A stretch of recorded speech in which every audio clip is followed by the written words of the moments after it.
Halo, selamat pagi semuanya. Selamat datang di sesi renungan kita. Pagi, wah nggak terasa ya, kita udah masuk hari ke-14. Dan jujur aja topik hari ini tuh indah banget buat mengawali hari. Terang di tengah kegelapan. Betul banget. Jadi sebelum kita mulai sibuk sana-sini, yuk kita tenangin hati sebentar, taruh dulu deh semua beban atau pikiran dari semalam, dan mari kita sama-sama siapin hati buat nerima berkat firman Tuhan khusus untuk Jemaat Moving Ministry Church hari ini. Coba deh kalian bayangin sebentar, suasana pagi yang super damai. Ada matahari terbit dari balik gunung, udaranya sejuk, terus ada secangkir teh hangat dan Alkitab yang terbuka di pangkuan kita. Duh, adem banget ya ngebayanginnya. Asli, visualnya bikin tenang banget.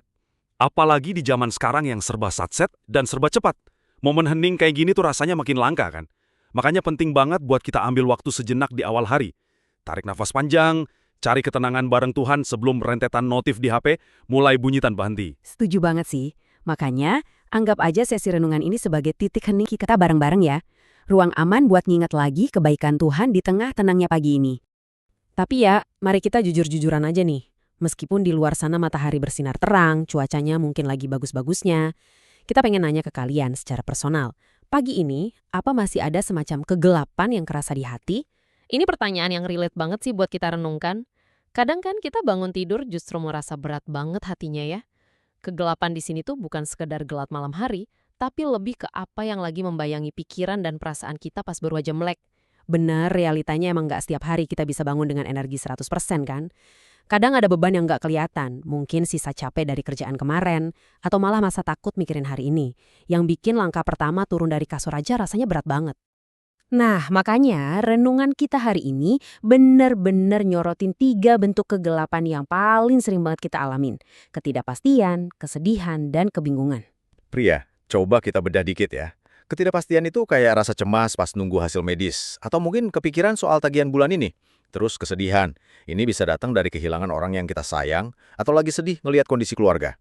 Dan kebingungan, itu pas kita lagi dihadapin sama dua pilihan yang sama-sama susah, dan kita benar-benar blank nggak tahu mesti melangkah kemana hari ini. Kalau kalian lagi bergumul sama salah satu dari hal-hal tadi pagi ini, please ingat satu hal, kalian gak sendirian. Tuhan tuh ngelihat semuanya dengan sangat jelas. Dia paham banget sama pergumulan kalian. Perasaan kalian itu valid, diakui, dan dia gak pernah tutup mata sedikit pun. Makanya firman Tuhan hari ini tuh ibarat jangkar yang kuat banget buat hati kita. Kita ambil dari Yohanes 8 ayat 12. Di situ Yesus bilang, "Akulah terang dunia. Barang siapa mengikut aku, ia tidak akan berjalan dalam kegelapan, melainkan ia akan mempunyai terang hidup." Wah, ini janji yang luar biasa banget. Dan kalian tahu nggak? Ada konteks sejarah yang keren banget di balik ayat ini. Secara historis, Yesus tuh kemungkinan besar ngucapin kalimat ini pas lagi perayaan Pondok Daun. Di momen itu, ada tradisi di mana pelataran Bait Allah dinyalain pakai obor-obor yang gede banget. Saking gedenya, terang obor itu bisa nerangin seluruh kota Yerusalem. Gila indah banget ya perspektifnya. Jadi bayangin aja, di tengah gemerlapnya cahaya obor raksasa buatan manusia itu, Yesus berdiri dan seolah bilang, bukan obor-obor ini terang yang sejati, akulah terang dunia. Terangnya Yesus ini bukan cuma sekedar nyalain jalan buat sementara, tapi terang hidup yang benar-benar ngidupin dan nyegerin jiwa kita dari dalam. Terus gimana sih cara kerjanya terang itu? Di satu sisi, kita kan sering banget ya nabrak tembok ketidakpastian atau jatuh ke lembah kesedihan yang curam banget. Tapi coba perhatiin deh apa yang ditawarin sama terangnya Yesus ini. Arah dan harapan. Kehadirannya itu literally bisa ngubah total narasi hidup kita loh. Bener banget. Pas kita lagi bingung sampai rasanya lumpuh nggak bisa ngapa-ngapain, dia nggak biarin kita nebak-nebak jalan dalam gelap. Dia ngasih arah yang jelas, step by step. Dan pas kita lagi ngerasa down atau putus asa banget, dia nyuntikin harapan baru. Arah itu buat ngobatin kebingungan kita, dan harapan itu buat nyembuhin kesedihan kita. Ada satu kalimat dari renungan ini yang benar-benar ngena banget di hati aku. Dengerin ya, di mana ada Yesus, di situ ada terang. Singkat sih kalimatnya, tapi impactnya luar biasa gede. Ini tuh persis kayak hukum fisika dasar. Kalian tahu kan, kegelapan itu sebenarnya nggak punya wujud fisik. Kegelapan itu simpelnya cuma kondisi di mana nggak ada cahaya.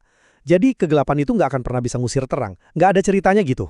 Benar, sekecil apapun cahaya lilin, segelap-gelapnya ruangan, pasti bakal langsung nyingkir. Nah, ini artinya terang Tuhan itu bukan cuma sekedar mungkin atau bisa jadi. Ini tuh sebuah kepastian mutlak.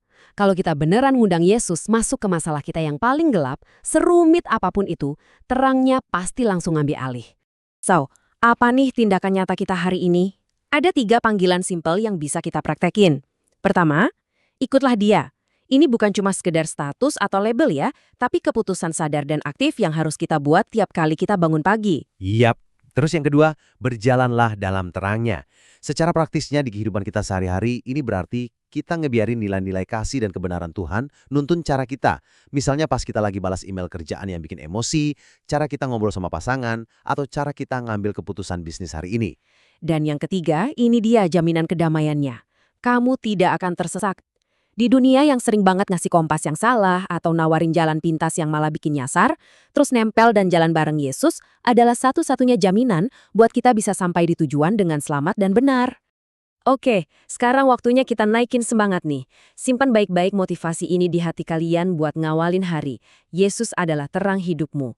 Ikutlah dia dan kamu akan berjalan dalam terang yang indah. Amin buat itu, terang yang indah. Jadi apapun nanti rapat tegang yang harus kalian lewatin, siapapun orang yang mungkin nyebelin yang harus kalian temuin, atau tantangan apapun di rumah yang udah nungguin, bawa terang yang indah itu bareng kalian pas masuk ke situasi tersebut. Yes, pancarin terang itu. Sikap kalian, senyum kalian, bahkan integritas kalian di tempat kerja tuh pasti bakal bawa perubahan yang kerasa banget. Ingat ya, kita ini bukan cuma sekedar orang yang nerima terang, tapi kita juga ditugasin buat bawa terang itu buat orang-orang di sekitar kita. Nah, sebelum kita benar-benar mulai aktivitas atau keluar rumah, yuk kita satuin hati sebentar. Jadikan kata-kata ini jadi seruan doa pribadi kita pagi ini. Pelan-pelan aja ya. Yesus, Engkau adalah terang hidupku, tuntunlah aku hari ini dan terangilah jalanku. Aku tidak ingin berjalan dalam kegelapan. Amin. Amin. Doa yang jujur banget, simple, tapi bener-bener nunjukin kalau kita tuh nyerahin kendali hidup kita sepenuhnya ke tangan Tuhan yang penuh kasih buat nuntun kita sepanjang hari ini. Pagi yang benar-benar diberkati ya. Kita berharap sesi renungan pagi ini bisa ngasih tenaga ekstra dan kekuatan baru buat jiwa kalian. Ingat terus, kalian itu nggak jalan sendirian, kalian bawa terang yang sejati di dalam diri kalian. Pastinya, hadapin hari ini dengan penuh keberanian dan harapan ya. Tapi sambil kalian ngelangkah jalani hari ini, coba tanyain satu hal ini ke diri sendiri.